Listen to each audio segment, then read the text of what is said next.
Welcome to Regan's Corner Sports Network and Regan's Corner Sports Podcast here. I got lovely Emma, my co-host for Regan's Corner today. We're going to go over some winners and losers of this week for the college playoff kind of scenario here. So who takes the first L? There, Emma. Yeah, so for me, just because in Tallahassee it is UF Hate Week right now, so I have to put UF as my first L. They lost to Vanderbilt this past weekend in Tennessee, which I didn't go to the game, but I was in Nashville while it was happening, and that was unfortunate because Nashville was filled with all UF people. Um, and I think that's the first time they've lost to Vanderbilt since I want to say 1988. So tough loss for them. And hopefully we will beat them on Friday.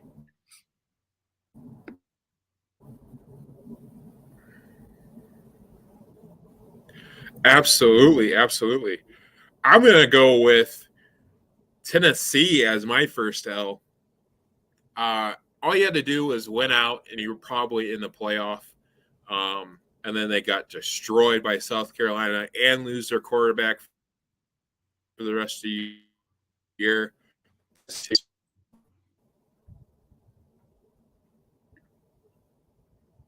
Oh, you cut out a little bit, Josh. What was the last part? Tennessee takes a big L. Big L. Yeah, they maybe could have. They maybe gets the first dub.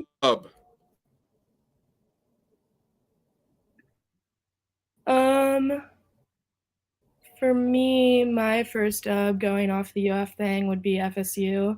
We have won our last 4 games in landslide victories. It was 45-3 Miami, 38-3 Syracuse, 49-17 Louisiana. And we're definitely not playoff eligible, but we're ranked and we're bowl eligible for the first time since 2019. So just for FSU's history, that's definitely a W for us. Absolutely. Speaking of W's, Notre Dame can kind of change the playoff scenario here with a win with hated rival, the Southern Cal Trojans. Okay, they could control the fate with Clemson, Southern Cal. Give me Notre Dame after the start for the dub last week, blowing out a team where they should have blown senior night. Give me Notre Dame for a W. For sure. Going back to losers really quick. North Carolina is definitely another L for me this week. They had a great start in their game against Georgia Tech, but they fell apart pretty quickly.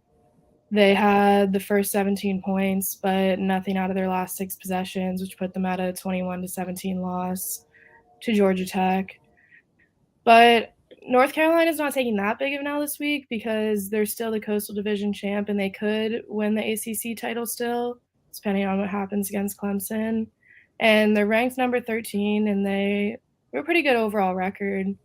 Playoff possibility is definitely not going to happen anymore, but they're still a one-loss team in a power conference, so not the worst, but not their best this week. Absolutely. Another school that kind of doesn't usually take L's too much. Let's go with Alabama, because having 2 losses, even though they're back into the conversation a little bit after the loss of Tennessee, which puts them even worse, honestly, losing to Tennessee. What does that say about Alabama there, Emma, to lose to Tennessee after Spencer Rattler just goes off and scores about 65 in Alabama with one of the best quarterbacks in the country, can't touch that defense?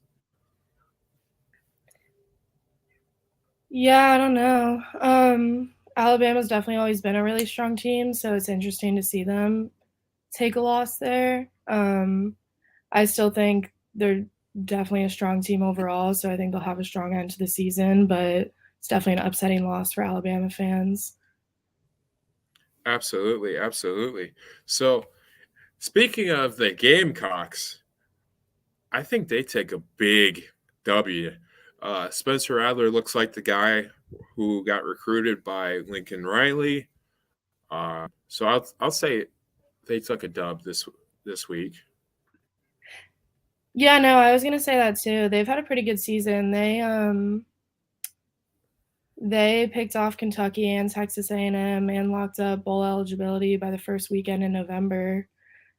And um, Spencer Rattler threw 438 yards and 6 touchdowns in this past game. So now they have the chance to ruin a playoff hopeful season. So maybe they'll mess with Clemson a little bit next week. We'll see. Their loss to UF was surprising for me, but good for they're definitely taking dubs this season. Absolutely, absolutely. Um, Honestly, who do you think is another dub in there? Yeah, so I definitely think Southern California. I don't know if you talked about Southern California yet. But yeah, the Trojans beat UCLA 48-45, which took Corey Foreman's late interception to preserve it, but Southern California is still the national title picture with this win. Caleb Williams threw for 470 yards and 3 touchdowns, and they were able to fight their way out of an 11-point hole and still come back and win. And USC can definitely still push for a spot in the college playoffs if they beat Notre Dame next weekend. And if probably also if they win the Pac-12 title, but there's definitely still a shot in there for them to be playoff eligible. Absolutely, they got to take a dub. I mean, they're still in there. Some teams that would have kind of figured to be in there are not anymore. Uh, but honestly, the loser of the Ohio State and Michigan took a dub this week. Okay. You know why they took a dub this week, Emma? Because it almost guarantees them a chance if TCU chokes in their Big 12 game. Uh, Almost guarantees them a spot. Mm-hmm. Okay. So right now, who are your four that are going to get in to the college football playoff? I honestly don't know right now. I mean, I think TCU for sure. I think Clemson's gonna pull it off, and because they're kind of on the outskirts of playoff eligibility right now, but like I just think Clemson is really, really good. Like I think they're gonna pull it back and be able to make it. Probably. I don't know. Maybe Southern California. What do you think? I'm going Georgia at number one. Uh, Number two, the Ohio State University. Number three, TCU. Yeah, Ohio State for sure. Um, and number four, Michigan. I would rather say Michigan than Southern Cal just because the Notre Dame bias. They're still rivals, but we haven't played Michigan in 2 or 3 years. So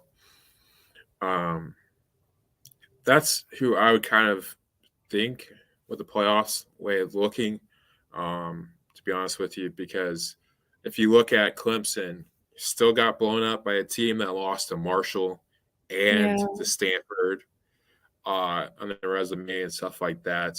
Granted, it was at Notre Dame Stadium, but granted, Notre Dame lost to Marshall and Stanford at Notre Dame Stadium. So to me, that's a hard kind of to put Clemson in there when you have Ohio State or Michigan with one loss.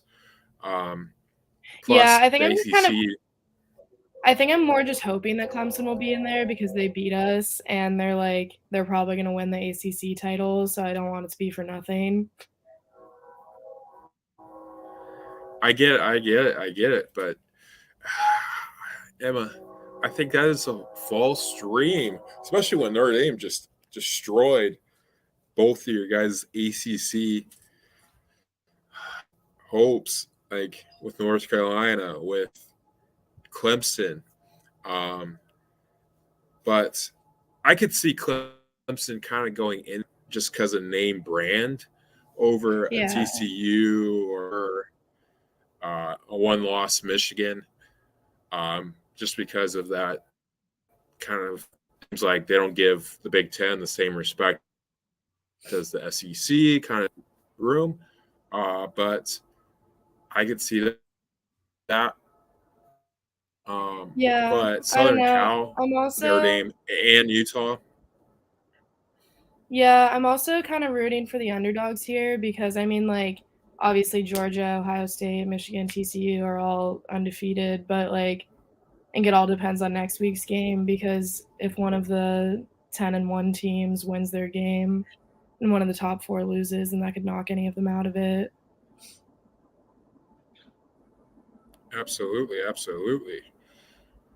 But I would probably pick my national championship game, probably be Georgia, Ohio State.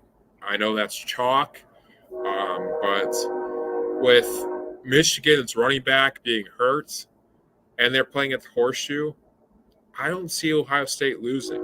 And I really don't see them losing to a Purdue or a Illinois or whatever. Yeah.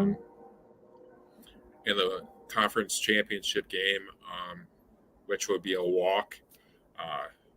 But I would say Georgia, it's their championship to lose at this point, with Stetson Bennett being one of the Heisman favorites.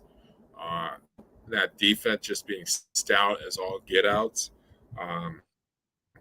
So it's just, you add all that up. I kind of want to root for the. It's just probably not going to happen. Yeah. Someone has to root for them, so I will. Absolutely. But those are our winners and losers of the week here for college football. And we'll be back next Friday for the baseball free agency. Hit, Emma. It's not looking good for your Yankees with the judge of going to the Bay. Yeah. Oh well, we'll get into all of that next week. Absolutely. And stay